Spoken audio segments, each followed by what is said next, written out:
السلام علیکم ناظرین۔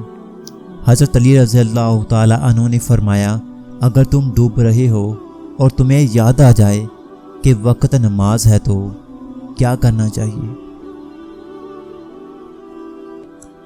حضرت علی رضی اللہ تعالی عنہ نے فرمایا، اگر تم ڈوب رہے ہو اور تمہیں یاد آ جائے کہ وقت نماز ہے تو فوراً نماز کی نیت کر لو۔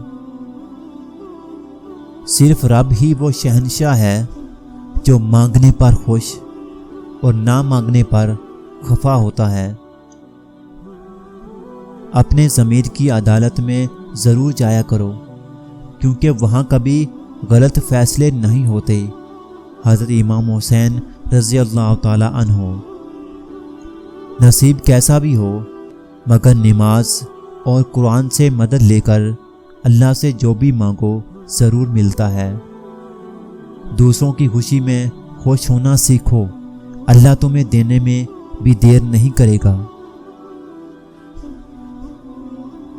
اللہ ضائع نہیں کرے گا تمہاری دعا اور تمہارا صبر، ذرا انتظار کرو۔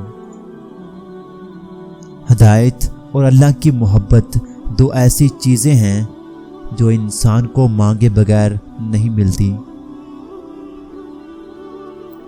گناہ کے دوران موت نہ آنا اور گناہ کے بعد توبہ کی مہلت مل جانا اللہ پاک کا بہت بڑا احسان ہے۔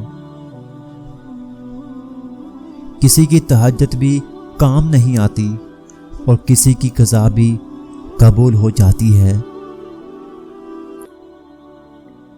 اے میرا اللہ، مجھے ہر اس چیز سے دور کر دے جو مجھے تجھ سے دور کرتی ہے۔